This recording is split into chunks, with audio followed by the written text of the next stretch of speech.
Guys, ট্রেনের মধ্যে আমার খুব শরীর খারাপ হয়ে গেছিল, তার ওপরে আবার এত রোদের মধ্যে হাঁটতে হাঁটতে যেতে হচ্ছে। বাহ, আখের রস! দাঁড়াও গাইস, আখের রস খেয়ে বডিতে একটু এনার্জি বাড়িয়ে নিই। এত রাস্তা হেঁটে হেঁটে যেন আর শেষ হচ্ছে না। আমার তো মনে হচ্ছে যেন আমি রাস্তাতেই বসে পড়ি একদম। গাইস, এই হলো আমাদের এমার্জেন্সি বিয়ে বাড়ি।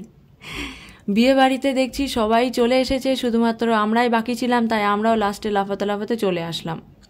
এই হলো বর। এই, আমাকে ফটো তুলে দে, আমি ওখানে দাঁড়াবো। দাঁড়া। ডেকোরেশন দেখে আমার মনে পড়ে গেল আমার ফেমাস ফটো পোজগুলোর কথা, তাই দিদিকে বললাম যে তুই আমাকে একটু ফটো তুলে দে, তোমরা একটু জানাবে যে ফটোগুলোর পোজ কেমন হয়েছে। এরপর তো আবার বিয়ে বাড়িতে যেমন খুশি তেমন সাজোর কম্পিটিশান। এই হলো আমার বিয়ে বাড়ির লুক। দাঁড়াও গাইজ, পরে কথা বলছি, আগে একটু কয়েকটা ফটো তুলে নিই তারপরে। নতুন বৌদিকে বেশ মিষ্টি সাজিয়েছে, আমার তো খুবই ভালো লাগছে দেখতে। এরপর ভাবলাম যে সবাই আইসক্রিম খাচ্ছে, তাহলে আমিও একটু আইসক্রিম খেয়ে নিই। তারপর পকোড়া খাওয়ার সময় দিদির হাতে ফোনটা ধরিয়ে দিলাম আর বললাম যে তুই ফোনটা ধর, আর আমি সবাইকে একটু চিকেন পকোড়াগুলো দেখিয়ে দেখিয়ে খাই।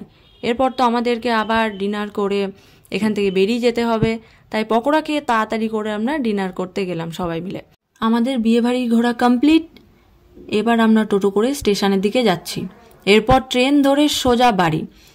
ঠিক আছে, তাহলে তোমাদের সাথে পরের ভিডিওতে দেখা হবে। ওকে, বাই বাই গাইজ।